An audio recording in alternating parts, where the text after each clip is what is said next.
Growth não é uma série de trocas de corzinhas de botão pra você ver qual é teste AB.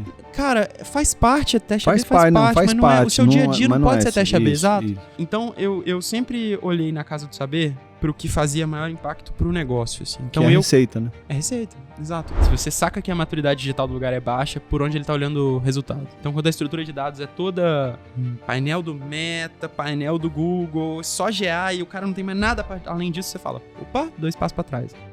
Se o CEO entra com a cara de derrota na reunião, assim, vamos discutir o que a gente vai fazer essa semana, e o CEO tá assim, tipo, ou assim, né? Caralho. Ou coçando a cabeça, com o cara de preocupado, meu amigo, as pessoas vão achar que o mundo tá acabando. Com certeza. Então, eu acho que, pra mim, pelo menos, o que esse livro me ensinou é a minha postura em reunião, ela tem um peso diferente do que eu atribuo a ela. Então, se eu tô falando... Não é você, né? Não sou eu, exato. É uma posição institucional. Não é só você. Você tá ali por todo mundo. Exato. Então, vai muito de como... Você tem que saber falar das coisas difíceis. Você tem que saber como falar. Você não pode ser pouco transparente. Não tem como maquiar o pavão, né? Você tem que falar. Se a notícia é ruim, tem que falar da notícia ruim. Sim. E a gente tem que falar, não, vamos superar. Sim, é isso. Então, o que esse livro me ensina, e eu acho que na Casa do Saber, o que vem acontecendo bastante na minha dinâmica até agora, é que você tem que saber muito como comunicar com o seu time, ser essa figura enérgica, como você falou na sua questão sobre o vendedor, assim, você tem que ter essa energia, porque você, puxando as pessoas com energia, você cria um senso de urgência ali dentro, faz com que a empresa ande, né? Sim. Vá pra frente. Dentro desse mercado, você tem que saber quando você tá sendo queimado, e quando você tá numa posição na qual você não vai conseguir render e aquele cargo, ou aquela função, ou aquele problema no qual a empresa confiou em você, aquele problema, se ele parar de fazer sentido, é um momento no qual você tem que conversar com a empresa. E foi mais ou menos isso que eu fiz. E aí decidi, na época, sair da escala e voltar. E, de fato, começar a trabalhar full time na Gran Cru.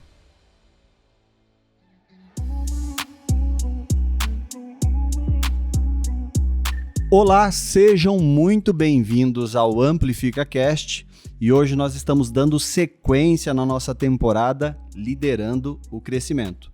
E antes de começar a assistir esse episódio ou ouvir, eu recomendo que você vá lá no YouTube, se inscreva no nosso canal e lá no Spotify avalie também com as 5 estrelas e nos ajude a crescer.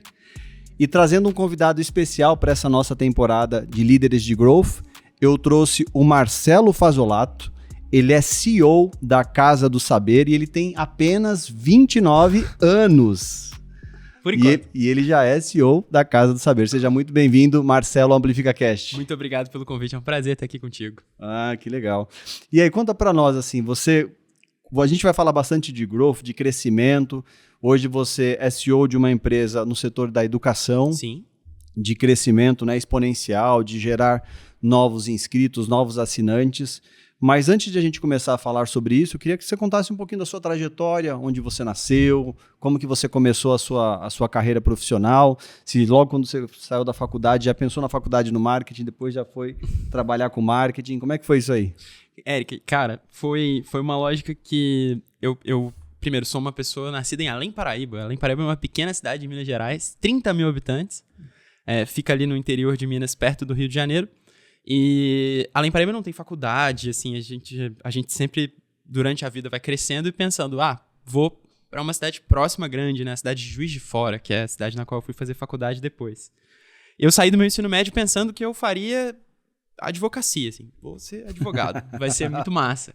E aí eu lembro que algum professor meu falou, putz, você vai ter que estudar muito se você for fazer direito, você vai ter que estudar pra caramba. E eu, na época, assim, não tinha noção de nada. Falei, não tô muito afim de estudar muito, vou fazer comunicação. Vamos lá, comunicação. Porque no direito vai ter que ler bastante, né? Nossa. Livros e livros e códigos penais e tudo mais, e aí... E não são leituras fáceis, né? Não, definitivamente. Tipo... E aí, putz, saí de Além Paraíba, eu fui pra Juiz de Fora, que é a maior cidade ali da região. Lá em Juiz de Fora eu fiz uma faculdade de comunicação, na Federal de Juiz de Fora, a mesma que o André, que tava aqui recentemente. E na Federal de Juiz de Fora eu comecei um projeto com um amigo meu, o Matheus, e esse projeto ele se chama, existe até hoje, 365 filmes em um ano. Olha. Basicamente a gente criou, na época do auge do Facebook, do alcance orgânico do Face, a gente criou uma página sobre cinema, o Matheus criou a página e depois eu vim fazer parte do projeto. E nessa página basicamente a gente fazia o que a página se propõe, a gente assistia um filme por dia. E eu entrei nessa página ali no final de 2012, começo de 2013. 2013, o ano que eu entro na faculdade, eu tava assistindo um filme por dia, produzindo conteúdo sobre aquele filme. Olha que legal. Então a gente postava conteúdo no Facebook, fazia review do filme. O conteúdo era um resumo ali do filme e tal? Uma criticazinha, um resumo, uma imagem, aí a gente fazia... Você gostava de escrever também? Gostava. Nunca me considerei muito bom nisso, mas eu gostava, assim. E aí eu lembro nessa época eu fazia social, assim, foi o meu começo. A gente fazia post em rede social. E aí, nessa época do Face, a gente pegou todo aquele alcance de 10% da base de seguidores, e a gente foi por muito tempo a maior página de cinema do Brasil. Olha que legal. Então hoje em dia tem Adoro Cinema, desse tipo de página. A gente chegou na época, em 2013, a ter 600 mil seguidores no Facebook, coisa assim. Nossa, legal. E aí nesse período, enquanto eu tava fazendo essa maratona, entrei na faculdade, comecei a minha graduação em comunicação, e dentro de comunicação comecei a ter uma base teórica totalmente diferente daquilo que eu estava falando. Comunicação na UFJF acabou, na minha época, indo muito para jornalismo, e eu acabei vendo que aquilo não fazia muito sentido para mim. E a 365 foi virando um projeto um pouquinho mais sério, virou uma empresa, a gente foi ter uma loja, foi fazer uma marca, e aí ao longo do tempo, acaba que eu desengajei desse projeto, eu precisava... Mas aí foi o seu primeiro empreendimento? Se a gente puder chamar assim, foi o primeiro empreendimento. E acaba que a gente na época... Com quantos anos?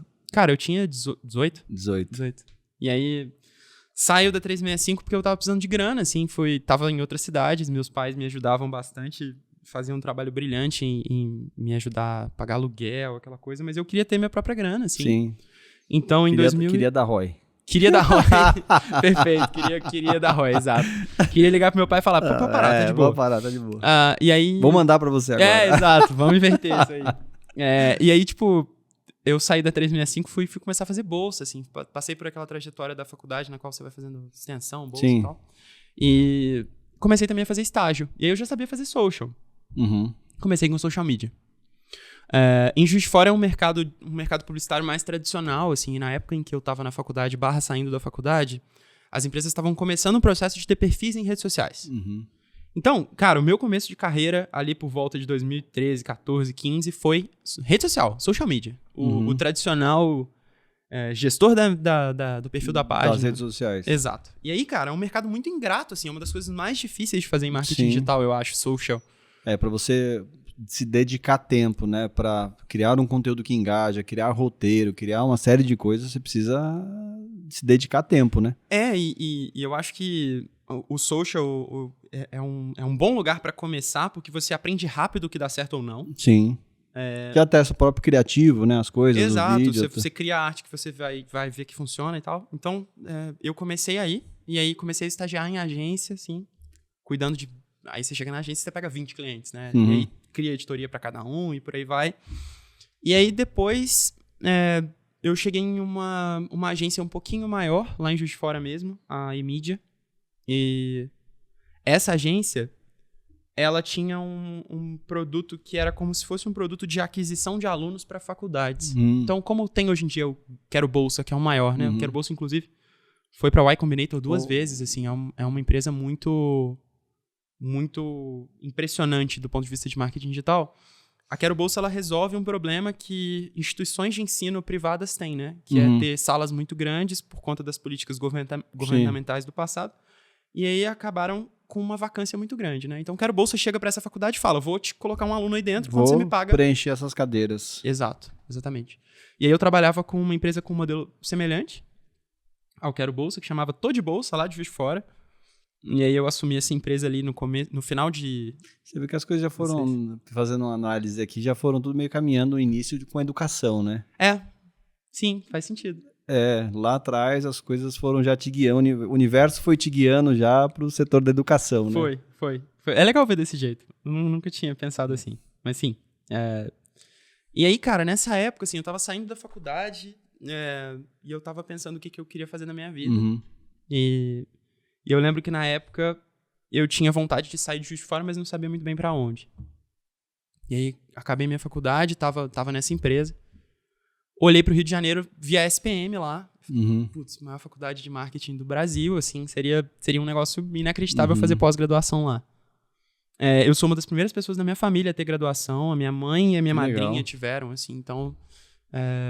Eu também, fui um dos primeiros. Olha que... É muito irado, assim, quando Sim. você percebe a importância que a educação tem na nossa vida. Não, com certeza, cara. E- Eu falo que até eu comentei com você ali atrás, quando eu fui estudar no Fernão Dias. Sim. Eu cresci na periferia de São Paulo. Minha mãe era cobradora de ônibus, meu pai abandonou a gente quando eu era criança e tal. E eu vivia numa bolha, que não tinha acesso a conhecimento. Aí minha mãe viu que eu estava indo por um caminho que não era tão bom. Ela falou, não, preciso mudar meu filho de escola. Aí ela me colocou para estudar lá em Pinheiros. Quando eu cheguei em Pinheiros, a galera, que faculdade que você vai fazer? Aí eu... O que é faculdade, né? Nunca tinha pensado nisso, cara. Então você vê que a educação, ela transforma. Sim. Todos os cursos que eu fiz, tiveram tias minhas que pagaram aulas, cursos, eu fazia isso, foi abrindo a minha mente e graças a Deus hoje a gente tem uma empresa e tal, conseguimos construir alguma coisa, não chegamos aonde queremos, né? Nunca, né? chegaremos. Mas a gente olha lá pra trás e fala, cara, valeu a pena, né? Sim, assim como você, mas numa lógica diferente, assim, os meus pais sempre se esforçaram muito para me permitir ter educação na minha vida. Então, foi legal você ter trazido esse ponto, assim, eu acho que a gente pode voltar nele daqui a pouco também. Mas nessa época, assim, trabalhando no Quero Bolsa e...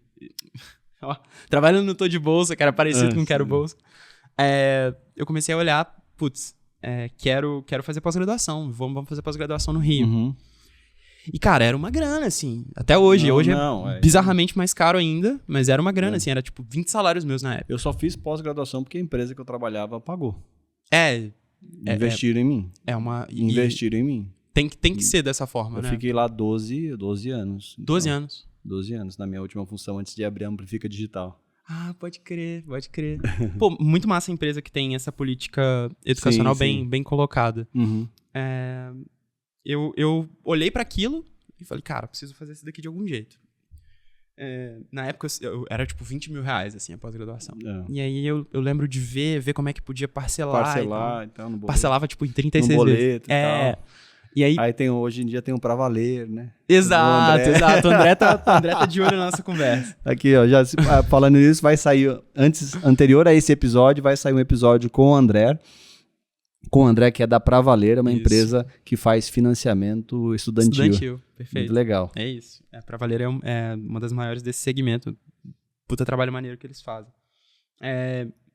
Então, nesse mercado, assim, tipo, vendo que eu queria fazer pós, eu olhei pra aquilo e falei, cara, como é que eu pago isso? E eu cheguei pra esse chefe que eu tinha na época, que a gente trabalhava junto no Tô de Bolsa, e eu falei, cara, eu dou conta disso daqui tudo, faço a captação de aluno pra você do primeiro semestre inteiro, mas eu quero uma participação nesse resultado, assim. Eu ganhava bem pouco na época. E aí ele falou, beleza, quanto você quer? Eu falei, putz, eu quero 10 mil reais, eu quero metade da minha pós. Você vê que já começou a focar agora em receita. Exato. Aquisição e receita. O Growth já tava entrando já tá ali. Chegando. Cara, eu quero metade da minha pós. Ele falou, metade da sua pós? Aí a gente combinou quanto que eu tinha que vender. Se não me engano, eram 400 bolsas de estudo num semestre. Assim. E experiência com vendas também, né? E aí, cara, nesse processo, eu saí de ser só social e aí eu virei mídia paga, inside sales, inbound, fazia tudo. Literalmente, chegava de manhã, via todo mundo tinha comprado no dia anterior. Era urgência dentro da empresa. Era exatamente. Assim, a empresa era uma agência, mas esse Tô de Bolsa era como se fosse uma empresa dentro da agência. É uma empresa do dono, né? Então eu fazia tudo lá dentro. Você cuidava dessa conta? Cuidava dessa conta, exato. Do início ao fim. Então eu chegava de manhã, listava todo mundo que tinha comprado no dia anterior, montava os como se fossem cupons daquelas pessoas, mandava pra elas uma a uma e ficava atendendo telefone, tentando vender e tal, fazendo campanha. E aí eu tive uma experiência muito grande. Eu tive uma experiência, a primeira ponta a ponta em marketing. Foi nessa época. Então eu via na minha frente assim, o resultado que a minha campanha de page estava dando e eu fazia erradaço na época. Não sabia do que direito que eu estava fazendo. A gente quando começa, opera a plataforma. Aperta o botão de impulsionar e seja o que Deus quisesse. Mas aí o Diego, que era o Diogo, meu antigo chefe, me ajudou muito nisso. Eu aprendi bastante com ele. E aí, cara, dei a pancada. Paguei a metade da minha pós, o resto eu parcelei. E aí, nessa de ter batido as metas, assim, eu fui pra SPM e a SPM abriu a minha cabeça de um jeito que eu percebi rápido que eu queria alguma coisa diferente daquilo que eu tava, assim. E aí eu fui pra maior agência da cidade, a República Comunicação, o Marquinho, que é o diretor de criação, entendia que digital estava fazendo falta lá. E aí eu cheguei na maior agência da cidade, que tinha um portfólio de 30 clientes e não tinha praticamente nada de digital, tinha só social. Sim. Ele abriu todos os clientes pra mim assim e falou, o que você quer fazer? Aí eu falei, puta merda, que foda, assim. Tipo, não sabia muito ainda em profundidade a maior parte das coisas, mas já tinha uma noção grande de vários dos canais. E aí tinha um canal Mas específico. os desafios se repetem, né? A lógica por trás, depois que você resolve uma mecânica de você consegue replicar aquilo, né? Exato. Então, a lógica, por exemplo, vou falar nome aqui, não tem problema. A ABC da Construção era o maior cliente de digital da República na época. Cheguei lá, ele tinha um budget específico, tinha um processo tal de campanha. E eu lembro que o pessoal da ABC, pessoas muito, muito competentes, batiam pra caramba lá no time da República. Tipo, cara, não tá dando resultado, não tô vendo sentido e tal. Eu cheguei lá, eu lembro, cara, que eu fiz uma análise, assim, 80 slides, tipo, bem jovem, arrogante, assim, tipo, vocês estão fazendo tudo errado. E com o tempo foi uma conta que a gente conseguiu virar, assim. Então, a República foi um processo onde eu acabei conseguindo implementar, fazia teste de inbound, gerava lead barato, jogava pro pessoal de vendas, ia venda performance, trocando com o cliente. Então, fazendo campanha. Total, ponto a ponto. E aí você começou já a ir também para um lado técnico, né? De operar as plataformas, de estudar mais sobre isso e tal. Exato. E aí, putz, com 22 anos eu comecei a ter liderados, assim, muito cedo na carreira. E aí comecei enquanto estava estudando digital, estava começando a estudar gestão também. A SPM tem bastante essa pegada de gestão. E aí, durante todo esse processo... Então, foi com 22 que você assumiu o primeiro cargo de liderança? Foi. Por aí. Legal. E aí, tipo... Dali pra frente, começa uma lógica na qual não basta você saber operar bem a ferramenta. As pessoas que estão com você também têm que saber operar. E eu acho que ali começou a mudar muito a minha carreira numa lógica de... não importa tanto o conhecimento que você tem, eu acho que esse é o ponto mais importante pra mim hoje, importa mais ou menos como você consegue colocar ele pra funcionar. Sim, execução, né? Exato, porque na prática você vê lugares onde as pessoas são muito gênias, assim, gênios. Criam planos lindos, maravilhosos. E nada acontece. E nada acontece. Então, nessa época, eu acho que foi o primeiro contato que eu tive do tipo, não importa o que você sabe, importa o que tá implementado. O que importa é o que você testou, validou, né? Colocou pra funcionar. Eu confesso que eu tenho uma dificuldade, às vezes, quando alguém me traz um plano muito mirabolante, eu fico só esperando os to-dos. Falo, beleza, o plano é legal, mas quais são os to-dos? O quanto você vai se envolver nesse projeto para que ele aconteça, né? Não? Porque a ideia ela surge, muitas ideias, mas se você não executar, não vai acontecer nada. Não adianta nada. A ideia é muito fácil, a execução que faz ou deixa de fazer as coisas fazerem sentido. Legal. E como que foi assim? Em que momento você depois foi alcançando novas posições, aí migrou continuou nessa agência? Aí depois você migrou para outro trabalho, que eu quero fazer essa linha do tempo até chegar na Casa do Saber. Eu tive um processo muito pula-pula, assim, durante o começo da minha carreira, principalmente. Eu fiquei nessa agência por 1 ano e 4 meses. Até a Casa do Saber tinha sido o lugar que eu passei mais tempo na minha vida.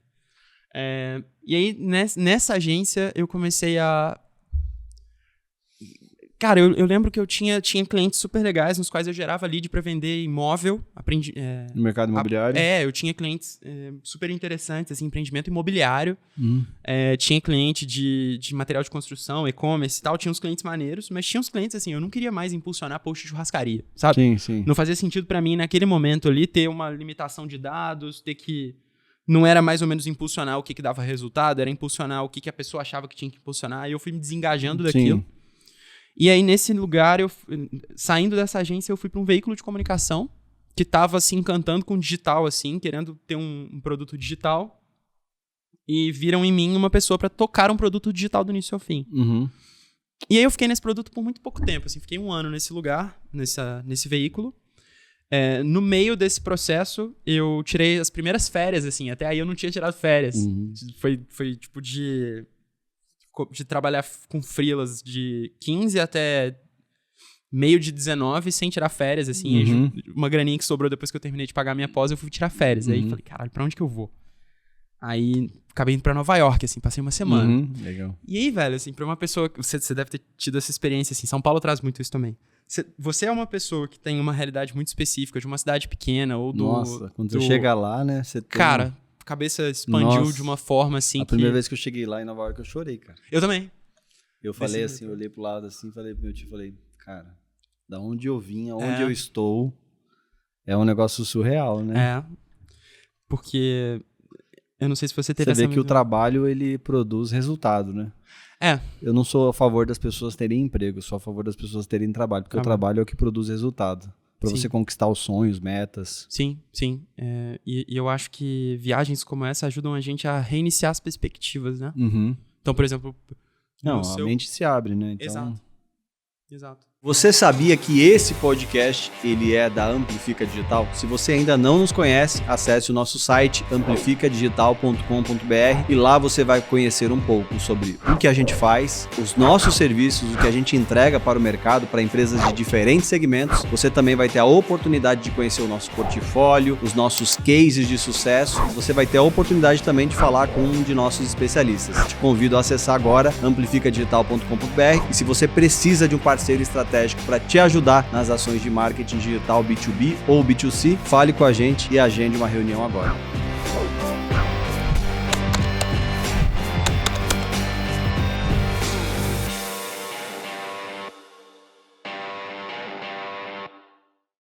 No seu caso, possivelmente, Nova York era uma meta, e você chega lá, quando você já conseguiu chegar, você se abre numa perspectiva de o que mais dá pra fazer, assim? Sim. Quais são as outras possibilidades a partir daqui? E aí eu lembro disso muito... Eu não sei se eu inventei essa memória, assim, mas isso é muito claro na minha cabeça. Eu lembro de chegar lá, e aí a pessoa com a qual eu tava, ela foi se arrumar, assim, e eu tava esperando na recepção do hotel, e aí eu lembro de uma galera tomando café, assim, de terno e gravata, discutindo que naquela manhã, até aquela hora, eles tinham vendido só $400 mil, e eles tinham que passar pra equipe alguma conversa pra tentar chegar nos $800 mil até a hora do almoço. E eu falei, cacete, a galera tá conversando com essa casualidade, assim, tomando um cafezinho num lobby de hotel. Falei, puta, que foda, esse mercado. Os lobos de Wall Street. Nesse caso, os lobos da Times Square. Da Times Square. Porque a primeira vez que você vai, você não faz ideia de onde você tá indo, você fica na Times mesmo e embora. E aí, cara, assim, eu saí de lá muito impactado, eu cheguei no Brasil e falei, caralho, eu não vou ficar em Juiz de Fora, não. Tipo, o mercado daqui tem um teto. O negócio começa a falar de crescimento, né, de receita, de crescimento exponencial, você fala, eu tenho que mudar o meu habitat, né?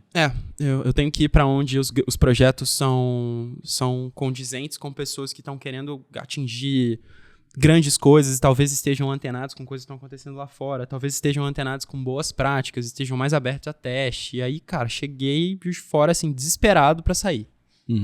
E aí, nessa época, eu conversei com o André, por exemplo, e aí o André falou, cara, putz, aqui em São Paulo tava direto com vaga, me mandou uns links, assim, falou de umas pessoas, aí, putz, eu lembro que eu fiz 3 processos seletivos no intervalo de uma semana, eu voltei de Nova York no final do mês de maio, começo do mês de junho, e em setembro eu tava em São Paulo.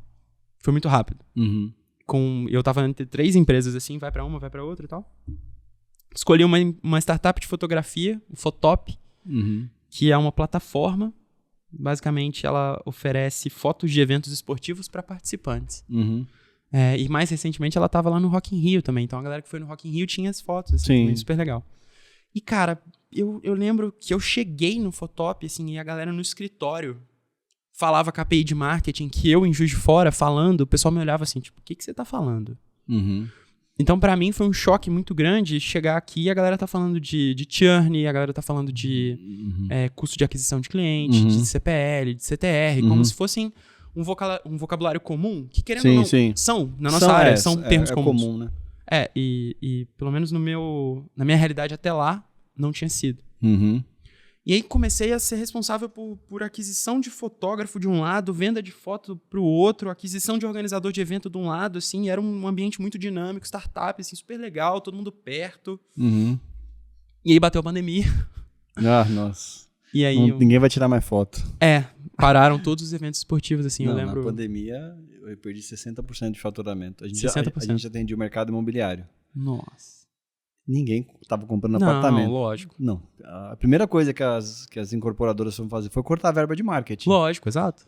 Aí teve uns que eu tive que, sei lá, de 100% reduzir o preço para 30% para poder manter o contrato. E ter alguma acreditando numa retomada. Alguns fizeram, outros falaram, não sei como vai ficar, vou sair. Nesse processo, assim, os eventos que a gente tinha na época, sei lá, 100 eventos por semana foram a 0. Meu Deus. A empresa que vinha crescendo E a gente não tá preparado para isso, né? Zero.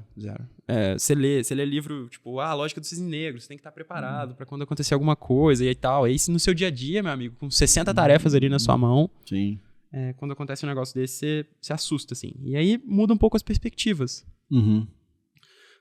O Fotop, com essa redução de eventos, ele reduziu o salário de todo mundo. Eu tava aqui em São Paulo pagando um aluguel caríssimo, assim, falei, caralho, e agora? Uhum. Um pouco antes da pandemia, assim, pouquíssimo antes, tinha acontecido um caso interessante. Em 2018, eu recebi um e-mail de uma empresa de cerveja. Uhum. E aí essa empresa... Club Beer, na época que ela chamava.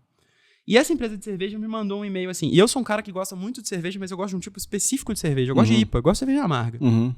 E aí essa galera me mandou, há algum tempo, e-mails falando de cervejas belgas, doces, assim, bem fora do que eu consumia. Ficaram fazendo isso uma semana. Eu enchi o saco. Um dia eu respondi. Eu falei, galera, vocês estão mandando spam, estão mandando produto que não tem nada a ver com o meu consumo. Uhum. Vocês estão me desengajando, eu vou parar de receber esses e-mails. Aí embaixo eu coloquei alguma coisa como... Eu trabalho com marketing digital há tanto tempo, se vocês precisarem de ajuda nisso aí, vocês me avisam. 2 semanas depois, bateu o CEO mandando mensagem pra mim. Falando, cara, eu recebi seu e-mail aqui, o que é isso? Conversei com ele na época, fiz um planinho de growth pra ele, assim. Isso era 2018. E aí esse contato morreu, porque essa empresa passou por uma série de coisas, assim, esse contato morreu. Comecinho de 20... Essa pessoa me manda um e-mail, assim, um dia, assim, tipo, Marcelo, lembra que você falou comigo na época? Eu tava no Club Beer e tal. Eu tô na Gran Cru hoje em dia, sou CEO da Gran Cru. O Alexandre tava na época pra ser CEO da Gran Cru, ele tava assumindo umas unidades de negócio lá.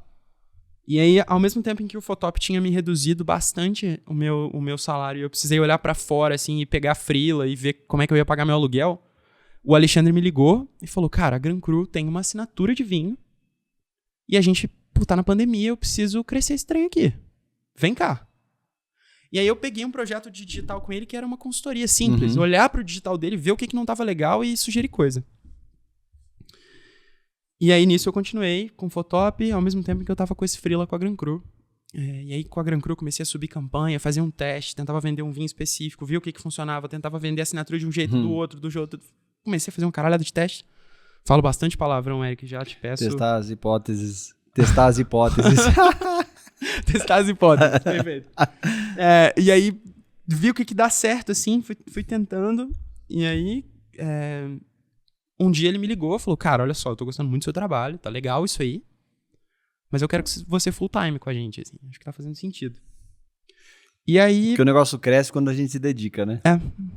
E aí, os primeiros testes começaram a dar certo, e aí o Alexandre me ligou, falou, chega aí. E aí nessa época eu tava fazendo um processo seletivo com a Scali, cara, ao mesmo tempo, assim. Eu tava fazendo um processo seletivo porque eu fui impactado no LinkedIn, fiz um processo seletivo, conversei com o Matt. Aí tive toda uma ida e vinda, assim, fui parar na Scali, porque a conversa com... É uma confusão essa parte da minha carreira, assim. Tudo aconteceu mais ou menos junto. Mas eu fui parar na Scali, continuei com freela com a Gran Cru. E aí o Fotop passou. E aí na Scali era aquisição de clientes. A gente trabalhava com as 4 grandes operadoras, Vivo, Claro, TIM e Oi. E a gente fazia funis de venda para cada uma delas, do início ao fim. Eu entrei lá responsável por um projeto específico de parceria, o Reclame Aqui. A gente tinha um portal, uma série de elementos e CTAs dentro do Reclame Aqui para fazer com que as pessoas que estivessem no Reclame Aqui insatisfeitas com telefonia fossem contratar outro plano de telefonia dentro da Scali. E aí, nesse processo, eu comecei a ser responsável pelo funil inteiro, do início ao fim. Só que a Scali, tipo assim, pensa que eu saí de uma empresa do Fotop que tinha, sei lá, 30 funcionários. Eu chego na Scali, ela tem 700. Nossa. E aí eu comecei até ali eu não sabia o que era política, assim, empresarial. Quando você vai para um ambiente maior, você já começa a navegar em outros oceanos, né? Você tem que pensar em como dizer as coisas que precisam ser ditas, em quais fóruns, para quem, né? Se relacionar, criar relacionamento. Como entender quem decide. Sim. Exato. Então, na Scali, acabou um processo no qual eu cheguei para ser responsável por um parceiro. Acabei sendo responsável por 30, assim, num curto espaço de tempo. 30 parceiros. E aí, criei relações muito legais, assim. Basicamente, a Scali nessa época... A Scali sempre foi baseada em SEO. O André, por exemplo, trabalhou lá também. Ele era responsável por essa parte de SEO.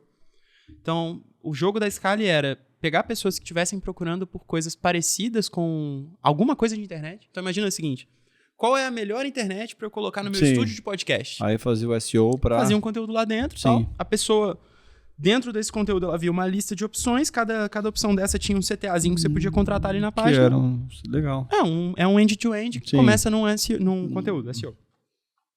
E aí, na época em que eu assumi os parceiros, os afiliados, a Scali estava... Que sempre tinha sido SEO, a Scali estava sendo engolida por outras empresas que também produziam conteúdo. Então, começou no Brasil um movimento de muita gente produzir conteúdo para esse mesmo nicho de telefonia. Sim. Pode comparar, melhor plano, meu plano móvel, um monte de gente produzindo conteúdo para esses mesmos leads. E a Scali, com medo de perder esse mercado totalmente e de ser engolida pelos concorrentes, ela começou a comprar leads desses concorrentes. Então, basicamente, o meu processo era chegar num parceiro que tinha um conteúdo bem posicionado para alguma coisa e falar, eu te pago X reais por lead. Então, ali foi o primeiro momento onde eu comecei a fazer conta de verdade, assim, tipo, quanto eu posso pagar por lead? Se o lead comprar um produto de X mil reais... Eu vou receber tantos mil reais e eu posso passar para o parceiro tantos % disso. Ali que eu aprendi margem de contribuição, quanto que eu podia pagar por lead, direito, assim, sólido, qual que era o meu custo de aquisição máximo e por aí. E aí, na Scali, eu fiquei... Cara, foi um ano, assim, foi muito rápido também, mas foi um processo absolutamente cocaína, assim, sabe? Tipo, muito, muito acelerado, em que eu aprendi muito e eu acabei saindo num momento em que... eu vi que eu estava numa ponte muito difícil entre marketing, parceiros e tecnologia, assim, os checkouts caíam, e aí começou um processo no qual eu estava... eu acho que dentro desse mercado você tem que saber quando você está sendo queimado. E quando você está numa posição na qual você não vai conseguir render e aquele cargo, ou aquela função, ou aquele problema no qual a empresa confiou em você, aquele problema... Se ele parar de fazer sentido, é um momento no qual você tem que conversar com a empresa. E foi mais ou menos isso que eu fiz. E aí decidi, na época, sair da Scali e voltar. E, de fato, começar a trabalhar full time na Gran Cru. O Alexandre, nessa época, ele estava deixando de ser só responsável por uma unidade de negócio e ele passou a ser CEO. Então, em 2020, eu entrei na Gran Cru full time. E, cara, eu peguei a confraria com 2.000 assinantes, o produto de recorrência lá, o clube de vinho da Gran Cru. Peguei a confraria com 2.000 assinantes e eu entreguei a confraria com 14.000 assinantes. Nossa. Eu cheguei, ela tinha uma presença muito pequena perto do faturamento. Assim, e o que você acha assim, que foi o sucesso de aumentar essa base dessa forma?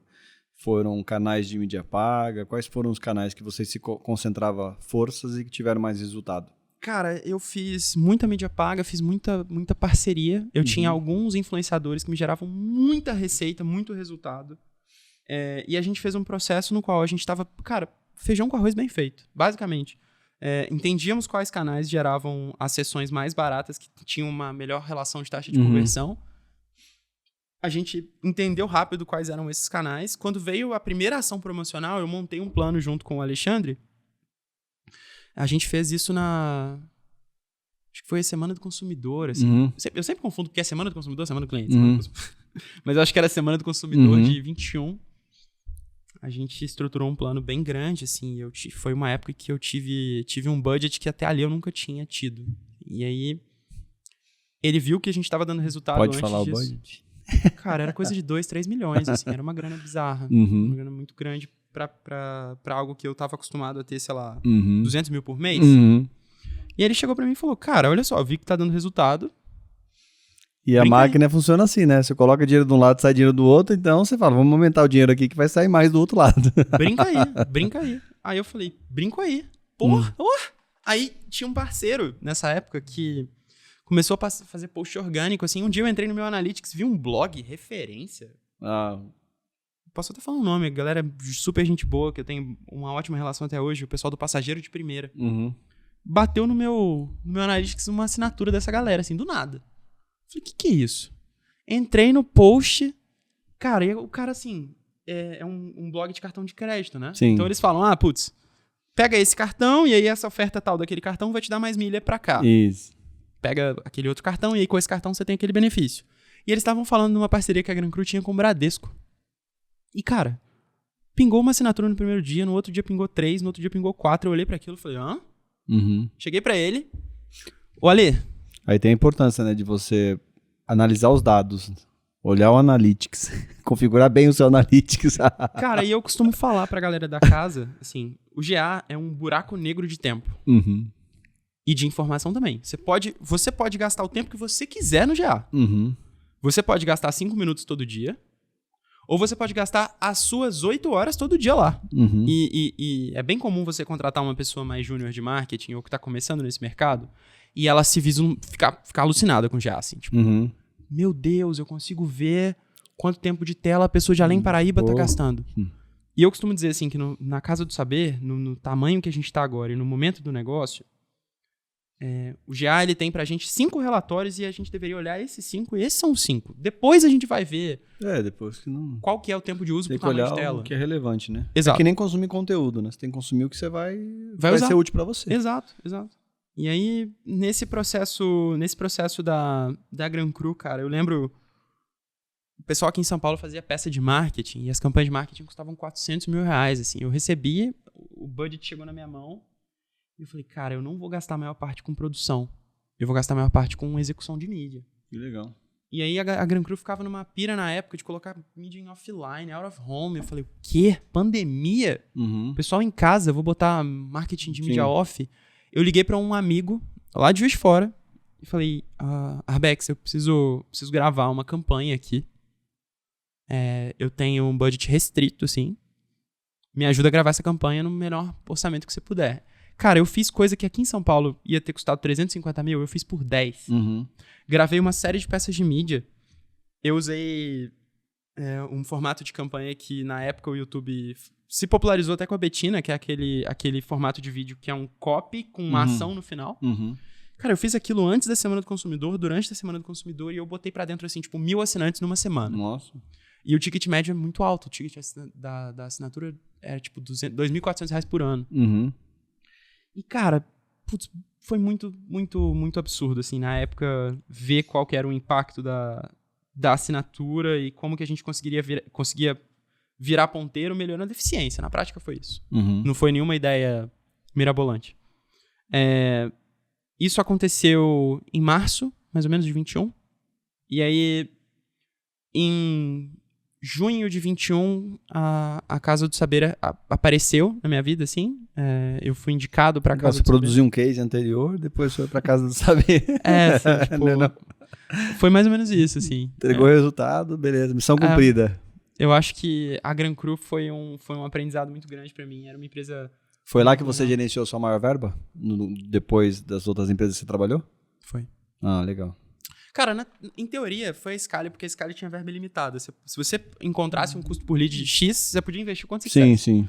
E assim, eu lembro de meses em que eu conseguia investir na Scali coisa de 600, 700 mil reais, porque algum parceiro específico conseguia ranquear uma página e chegava na frente de todo mundo, a gente gastava uma mídia absurda. Mas não era tão frequente, assim. Eram grandes fluxos que aconteciam na Gran Cru. Sazonais, né? Na Gran Cru foi a maior verba. Tipo, eram 300, 400 mil reais por mês, todo mês bonitinho. E aí, ali eu comecei a gerenciar a agência, aí depois eliminei a agência, trouxe um time interno, e aí fazia gestão dessa galera toda.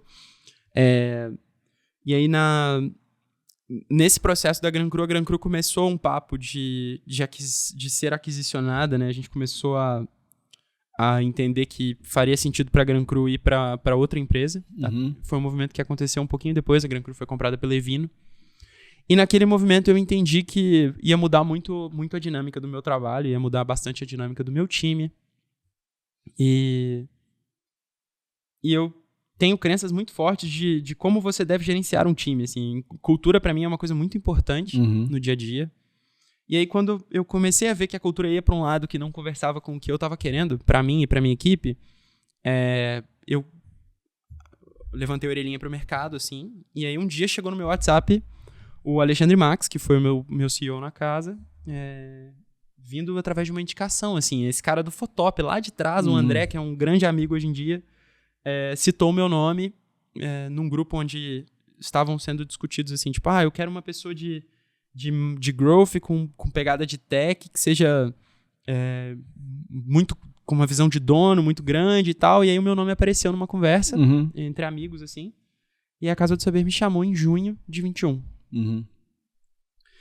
E aí, cara, até ali, o que eu tinha feito de gerenciamento de produto de tecnologia tinha sido gerenciar um pouquinho de sprint na época do Photop, assim, trabalhar um pouco perto com o desenvolvedor, negociar com os desenvolvedores, entender um pouquinho o que era uma sprint, o que era um story point, o que era um tarefa, card, Chega na Casa do Saber, eu, de repente, sou responsável por uma plataforma de streaming, assim, que era desenhada por um terceiro, aí tinha um terceiro que operava a plataforma, um terceiro que eu tinha que contratar desenvolvedor, e aí tinha um custo por desenvolvedor front-end, custo por desenvolvedor mobile, caralho, mudou tudo, assim, de um dia pro outro.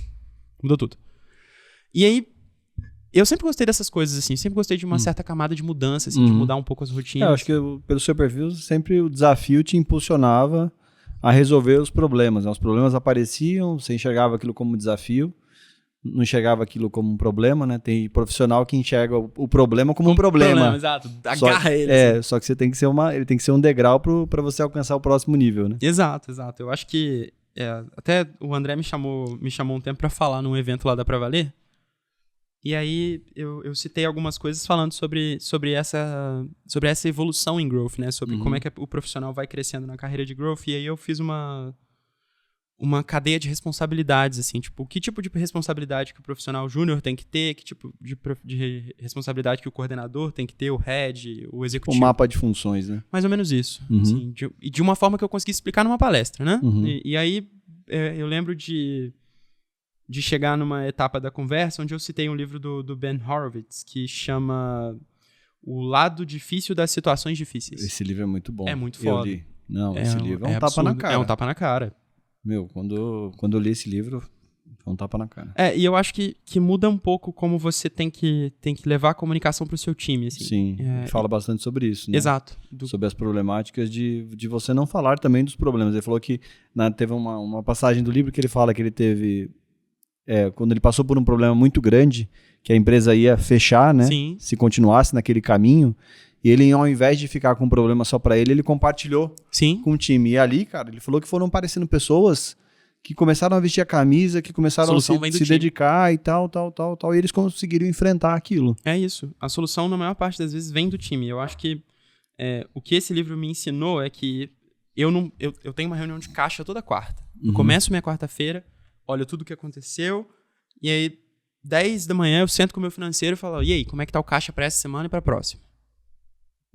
E aí, normalmente, cara, assim, startup, caixa próprio, verba nossa, não tem caixa vindo de lugar nenhum.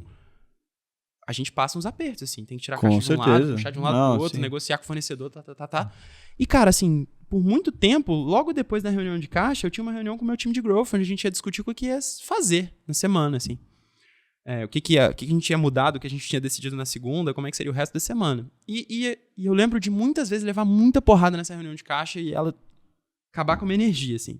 Eu sei. Eu tinha uma reunião dessa na segunda-feira. De caixa? Aí eu mudei. Não, segunda não dá. Não, eu mudei, porque já roubava a minha energia lá na segunda-feira. Não, segunda não pode. Aí eu falei, eu não quero mais falar sobre esse assunto na segunda-feira. É isso. Segunda-feira eu tenho que estar aqui com a faca no dente e indo pro campo de batalha, né? É isso. E até uma dica, cara, eu tô com uma posição aberta aqui na área de vendas e tal, e eu tô pedindo, o primeiro teste, eu tô pedindo um vídeo. Pra trabalhar na área de vendas é 100% energia. 100%. 100%. Aí vem os vídeos assim, a pessoa, sabe, cansada e tal, e eu falo, acho que ela não entendeu ainda, né? Que é vendas. E é a mesma coisa, né? Pra quem lidera uma empresa, lidera um time, a sua energia, ela tem que estar condizente com o momento que você tá vivendo ali, né? Pra você alavancar resultado, né? Eu acho que tem uma questão muito, muito própria de empresas pequenas, como é o caso da Casa do Saber, né? A Casa do Saber tem 40 pessoas. As pessoas numa empresa como essa, e a gente é remoto, assim, Casa do Saber é majoritariamente remoto, as pessoas estão em todos os lugares do Brasil. Se o CEO entra com a cara de derrota na reunião, assim, vamos discutir o que a gente vai fazer essa semana, e o CEO tá assim, tipo, ou assim, né, caralho, ou coçando a cabeça, com cara de preocupado, meu amigo, as pessoas vão achar que o mundo tá acabando. Com certeza. Então, eu acho que, pra mim, pelo menos, o que esse livro me ensinou é, a minha postura em reunião, ela tem um peso diferente do que eu atribuo a ela. Sim. Então, se eu tô falando... Não é você, né? Não sou eu, exato. É uma posição institucional. Não é só você. Você tá ali por todo mundo. Exato. Então, vai muito de como... Você tem que saber falar das coisas difíceis. Você tem que saber como falar. Você não pode ser pouco transparente. Não tem como maquiar o pavão, né? Você tem que falar. Se a notícia é ruim, tem que falar da notícia ruim. Sim. E a gente tem que falar, não, vamos superar. Sim, é isso. Então, o que esse livro me ensina, e eu acho que na Casa do Saber... O que vem acontecendo bastante na minha dinâmica até agora é que você tem que saber muito como comunicar com o seu time, ser essa figura enérgica, como você falou na sua questão sobre o vendedor. Assim, você tem que ter essa energia, porque você, puxando as pessoas com energia, você cria um senso de urgência ali dentro que faz com que a empresa ande, né? Vá pra frente. E tem muitos momentos, lógico, que você recebeu um e-mail pai, igual você falou, e tem que pensar em alguma coisa que tá lá na frente já, como é que você resolve? Você vai respirar fundo, tomar 3 goles de água e vai entrar na reunião com a mesma energia que você sempre tem. Então, eu acho que, pra mim, pelo menos, a diferença de ser gestor pra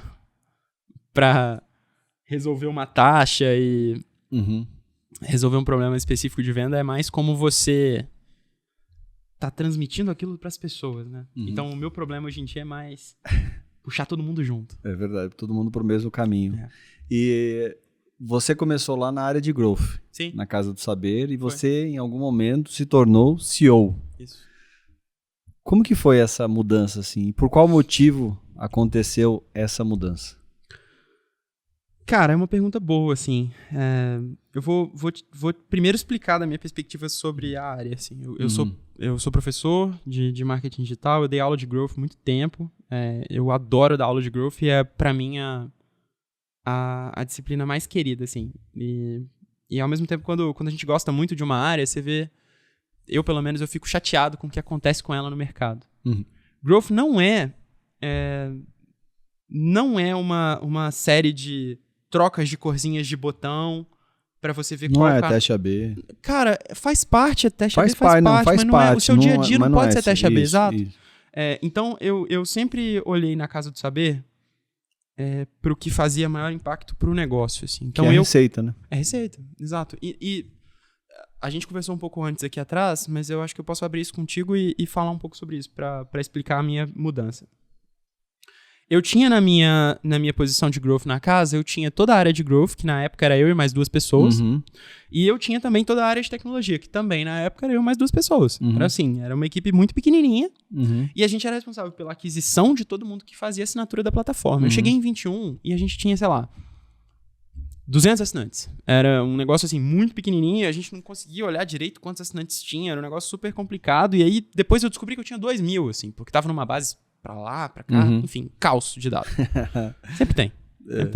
E aí, nesse cenário, eu poderia fazer um monte de coisa. Eu poderia ser mirabolante, descobrir como é que com qual influenciador que eu ia conseguir o CTR mais baixo, CPL mais baixo, coisa assim. Eu falei, cara, peraí, preciso arrumar a casa. Então, o meu principal desafio no começo foi ter dado pra olhar, assim, tipo, cara... Onde tá o problema, né? Onde que eu quero ver se as pessoas compram. Beleza, como é que eu vejo com assertividade? Ah, mas tem esse evento de conversão no GA aqui. Mas aí eu olhava o meio de pagamento e não batia. Eu falei, você isso? pega a compra realizada e o evento de purchase e não tem correlação. Nada. Quando você chega na maior parte dos lugares, você vê os analistas de mídia falando só do painel de meta, você sabe que tá tudo errado, assim, tipo, enfim. Aí, olhava a campanha, 50 vendas. Chegava lá no meio de pagamento, 0 vendas. Falei, caralho, cadê? O que aconteceu aqui? Então, eu comecei na casa... O meu primeiro movimento na casa, e isso durou, sei lá, 3 meses, foi fazer uma base de dados que fosse realista. Assertivo. Eu só conseguia entender direitinho o que estava acontecendo, do início ao fim. Aí, beleza. Na hora que eu olhei pra isso, e eu conseguia medir as purchases. Legal, consigo entender quanto que tá me custando trazer uma venda, consigo entender exatamente quanto que essa venda tá me gerando. Às vezes vai ter que ir no grosso modo, você vai pegar o valor que investiu versus o que de fato... aconteceu lá no checkout e dividir, né? E não vai estar lá no Analytics. Não, a maior parte das vezes não vai estar. Assim, dado do GA é um dado que você precisa auditar. Que nem empresa, quando você vai auditar a empresa, a primeira coisa que você vai, ela dá o extrato do banco dos últimos 24 meses. Pronto, porque o banco, todos os bancos, onde entrou e saiu o dinheiro, vai saber tudo o que aconteceu na empresa. Cara, e é curioso você falar isso, assim, porque a maior parte dos lugares, quando se você saca que a maturidade digital do lugar é baixa, por onde ele tá olhando o resultado. Uhum. Então, quando a estrutura de dados é toda painel do Meta, painel do Google, só GA e o cara não tem mais nada além disso, você fala, opa, 2 passos para trás. Uhum. Mas, basicamente, quando eu cheguei na casa, consegui fazer essa camada de dados funcionar e entender o que estava acontecendo, eu olhei para as pessoas que de fato assinavam e depois que elas assinavam, a maior parte das pessoas, 90%, compravam um plano mensal. Uhum.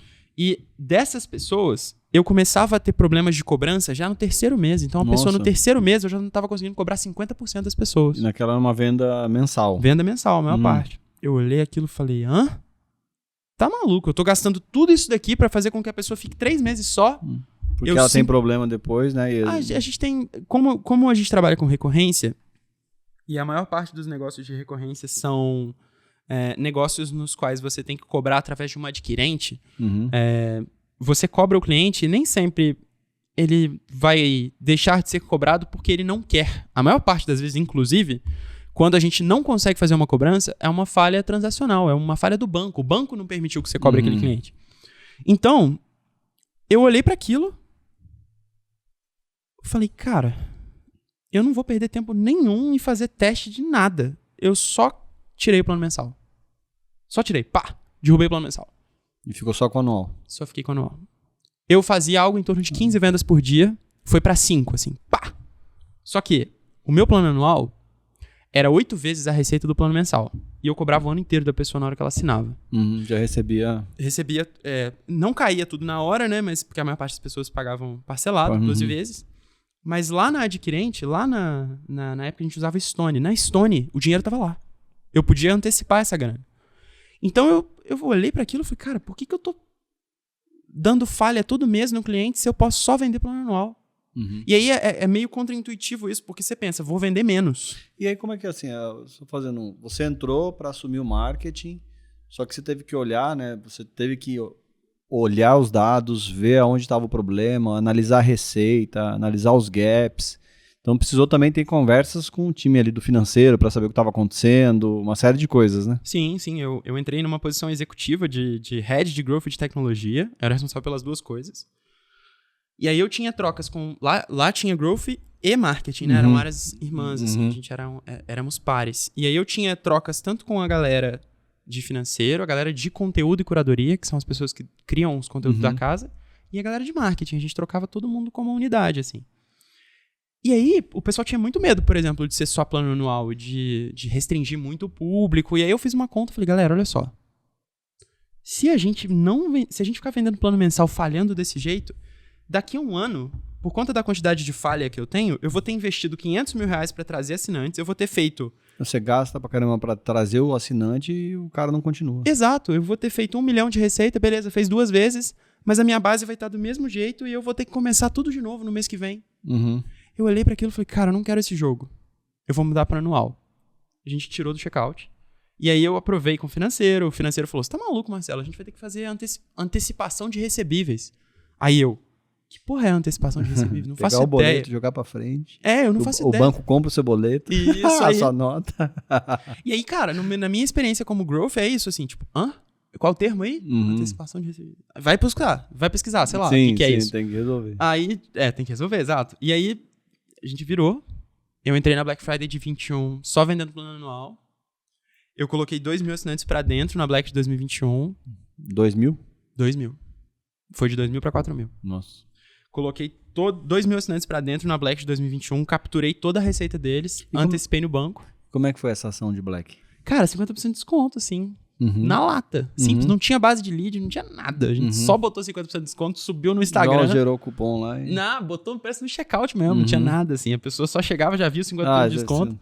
Já comprava. Já comprava direto. E aí, cara, eu lembro de olhar no banco, 2 mil pessoas comprando um treco que na época custava R$178, né? Que foi o plano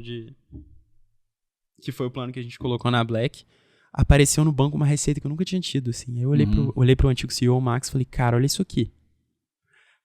Já tinha um CEO? Já tinha. Tinha o Alexandre Max, que é hoje em dia sócio da casa. Eu falei, Max, olha isso aqui, cara. Isso aqui vira o jogo. E E aí, ele falou, pô, Marcelo, achamos, hein? Achamos a nossa alavanca. E aí eu comecei a vender só anual aí. Eu fazia nessa época um processo só de perpétuo. A gente colocava conteúdo lá dentro, fazia anúncio para vender aquele conteúdo. E hoje em dia eu faço perpétuo e faço meteórico. Então a gente faz lançamento de conteúdo com frequência dentro das mídias da casa, com o objetivo de vender assinatura. Minha assinatura hoje custa R$ 39,90 por mês. A pessoa tem acesso a 500 conteúdos, mas o que importa não é a quantidade de conteúdo, definitivamente.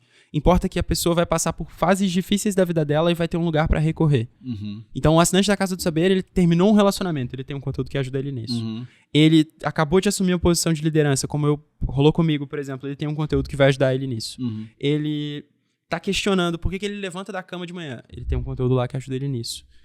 Tá começando um novo relacionamento, tem um conteúdo lá que ajuda ele nisso. Então, o assinante da casa hoje ele tem acesso a um leque de conteúdos que ajuda ele em diversos problemas da vida dele, em diversos locais. E o meu objetivo hoje é fazer com que essa pessoa entre, se mantenha assinante por um longo período de tempo e que eu vá oferecendo para essa pessoa os produtos que façam sentido para ela ao longo da vida dela.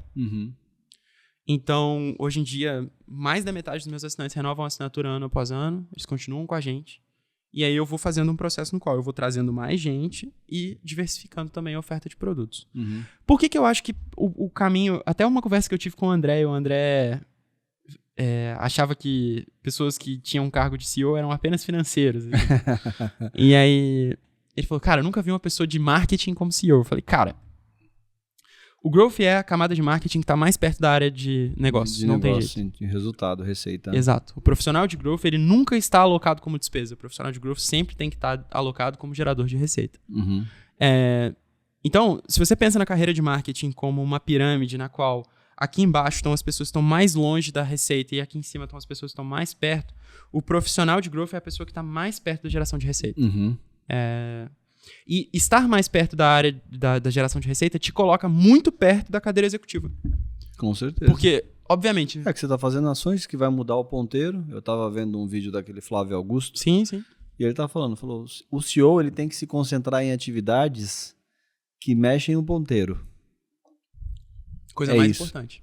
Que mexem o ponteiro. Quando a gente está olhando, né, a área de growth, é a mesma coisa. São atividades que a gente executa para mexer o ponteiro de receita, né? O financeiro, o resultado daquela ação.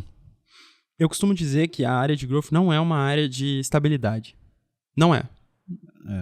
A própria área diz isso. Sim. O nome diz isso. A área de growth é uma área de crescimento. Não é uma área de manutenção.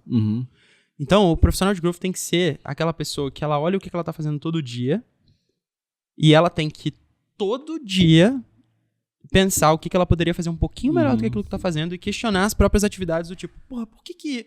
Exemplo do Marcelo. Eu, hoje em dia, não tenho quase nenhuma tarefa técnica, tática. Eu morro de saudade, inclusive, de ter. Mas... Parece que a gente mantém, né? Quando você está nessas atividades, você mantém a coisa do conhecimento. Porque não sei se você conhece aquela análise do perfil DISC. Sim. Tem pessoas que, por exemplo, o meu perfil ele é teórico. Sim. Então, eu gosto bastante do conhecimento. Quando eu fico em muita coisa, assim, estratégica e tal... Eu começo eu não fico tão feliz. Sim. Quando eu tô aprendendo alguma coisa, aquilo me motiva mais. Te dá energia. É isso. Então, tem tarefas que trazem energia e tarefas que tiram energia, né? Isso rola bastante. Então, no meu dia a dia, igual você falou, se eu tiver numa conversa muito estratégica por muito tempo, eu vou estar ali muito engajado para resolver aquele problema, mas depois dela, eu vou querer ir no Zapper e descobrir como é que eu faço um negócio diferente, assim. Sim. Isso me energiza. Isso. Então, eu acho que, explicando assim, o profissional de growth, ele tá muito perto da área do negócio e ele tá muito perto do mesmo direcionamento que o CEO tem. Eu aprendi isso na Gran Cru. O Brat, na época, o Alexandre, ele chegou pra mim e falou, cara, o meu objetivo aqui é crescer a assinatura. Inclusive, tem um e-book no site da Amplifica Digital, que é o Guia do CMO 2024. E nesse guia a gente fala justamente sobre esse tema, o quanto a liderança de marketing tem que estar próxima do CEO. Exato. E assim, eu tô falando Head Growth, mas as cadeiras mais modernas de marketing também têm essa pegada, né? De marketing de crescimento também. Então, eu acho que Na maior parte das vezes, o CEO ele vai ter alguns objetivos muito específicos alinhados em conselho. É o meu caso, por exemplo. X mil assinantes, rentabilidade desse jeito, EBITDA de tanto, ou EBITDA de tanto, enfim. Quando o CEO ele tem métricas tão específicas assim que ele precisa acompanhar, nada mais justo do que ele chegar pro time dele, e na época da Gran Cru foi muito assim, eu cheguei pro Brat, eu cheguei pra ele e falei, cara, o que você precisa atingir com esse conselho aí? Que conselho te pede? Aí ele falou, eu preciso de tantos mil assinaturas, margem de tanto e... eles tinham uma métrica lá de franquia, de abrir loja física, que eu não entrei tanto nele, mas assim, tantas assinaturas e margem de tanto. Anotei aquilo, colei um post-it na parede assim. E cara, no momento em que eu tenho a mesma meta do CEO, a conversa chega no nível do tipo, não precisa muito ser você convencer alguém de fazer alguma coisa ou de ir do outro lado, assim. Na Gran Cru eu era menos humilde, menos maduro do que eu sou hoje, eu acho. Então eu passava, dava bypass em todo mundo, assim. Head de tecnologia não queria subir checkout, eu falava, ô, Brat, preciso de um checkout novo, porque sem esse checkout a gente não vai bater meta. O que aconteceu? O pessoal falou que não dá pra subir. Rapidinho. Porque você falou da meta, não vai conseguir. Tem que ser top-down às vezes, né? Exato. Tem jeito. Então, o que eu precisava fazer na Gran Cru às vezes de um jeito que não era o ideal, na Casa do Saber é cultura. O resultado é o centro do caminho. A gente tá sempre falando até para o negócio ser sustentável, precisa ter resultado, né? Sim, exato. Então, no nosso caso, assim, eu assumi a casa em 22, era uma empresa que não estava em break-even. Era uma empresa que consumia recursos dos sócios todos os meses. Todos os meses alguém tinha que ligar para os sócios e falar, gente, eu preciso de dinheiro. E eu assumi em julho. Em novembro a gente fez o último pedido de capital dos sócios. De novembro de 22 até hoje a gente nunca mais pediu que legal. nada. E a gente nunca mais vai pedir. São quantos sócios? São 9. 9. Tem um board grande. Um board grande. Desses 2 são fundadores e 7 são investidores. Como é que te escolheram CEO? Cara, é uma ótima pergunta. Não sei, não faço ideia. Assim. Porque você estava sempre dedicado no resultado, né? Também. Eu acho que isso foi um grande diferencial de você já chegar e estabelecer, analisar os problemas, gerar resultado, estar próximo das áreas, querer resolver os problemas. Eu acho que fazendo uma leitura é o que todo sócio de uma empresa ele quer ter um profissional assim, né? Eu imagino que sim. O diretor do conselho lá da casa, o presidente do conselho é o Jair Ribeiro. O Jair Ribeiro é uma pessoa muito envolvida com a educação no Brasil, então ele fundou a Casa do Saber lá em 2004. Junto da Casa do Saber ele fundou a Parceiros da Educação e era uma pessoa que nessa época estava envolvida com o mercado financeiro e em 2004 ele quis fundar empresas no mercado de educação, mudar a vida das pessoas através da educação. A Casa do Saber começou na casa dele, depois virou uma escola presencial e durante todo esse período onde ela foi uma escola presencial, outra pessoa tocava a casa, que era o Mário Vitor Santos, que é um jornalista muito famoso que trouxe para a Casa do Saber todo esse DNA que ela tem, parte dele continua até hoje.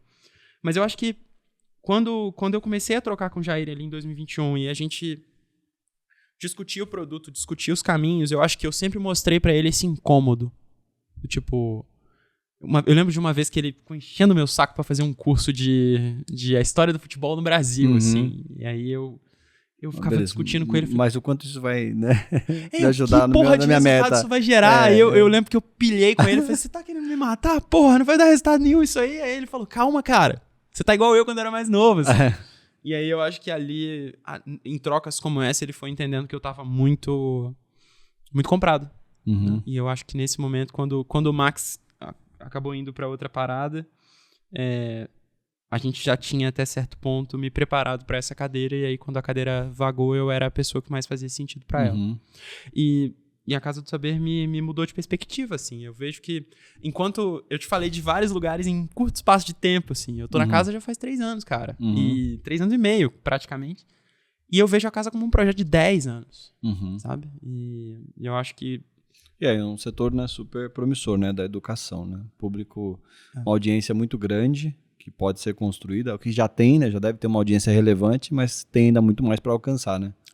Eu brinco que a gente trabalha hoje em dia bem um mercado potencial de 1 milhão de clientes. A gente trabalha bem esse mercado. De 1 milhão? 1 milhão. Mas eu quero, pro ano que vem, a gente tá mirando no mercado nada, potencial né? de... Não é nada. Pegar Brasil não é nem... Não é nada, não é nada. Nem 10%. O Brasil tem 220 milhões. Sim.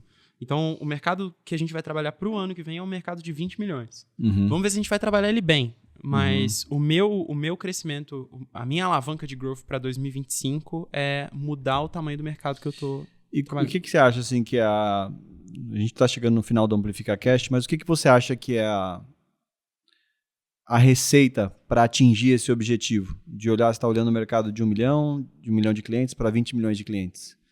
O que você acha que vai ser a receita para você executar essas ações, para você ter êxito? Eu acho que a maior parte das pessoas que está nos ouvindo e que faz parte da área de growth vai esperar que eu fale que eu vou fazer uma campanha com uma página de venda X, vou captar tantos mil leads e que a partir desses tantos mil leads eu vou converter X% deles. E ao mesmo tempo que essa é a estratégia, a gente faz essa estratégia hoje funcionar bem com esse mercado potencial de 1 milhão de clientes. Legal. O que eu tô fazendo... Aí você consegue replicar, né? Exato. Eu vou replicar essa estratégia que eu sei que funciona no mercado potencial de 1 milhão de clientes, mais ou menos, e eu vou, basicamente, alterar a área de ensino e a proposta de valor de uma série de cursos que a gente está fazendo. Eu já testei, já vi que funciona, eu vou reposicionar uma parte dos cursos da casa para esse mercado e vou aplicar a exata mesma lógica. Legal. E como que é, assim, o seu mapa de stacks, de ferramentas, assim, o que você usa no dia a dia? Onde você consulta? Usa Analytics, GA4? Não abro já. Não. O GA4 acabou comigo, assim. Eu dava aula de Analytics, cara. Eu dei disciplinas e disciplinas de Digital Analytics até que o dia que o GA4 chegou. E, cara, sendo honesto com você, eu não aprendi a mexer.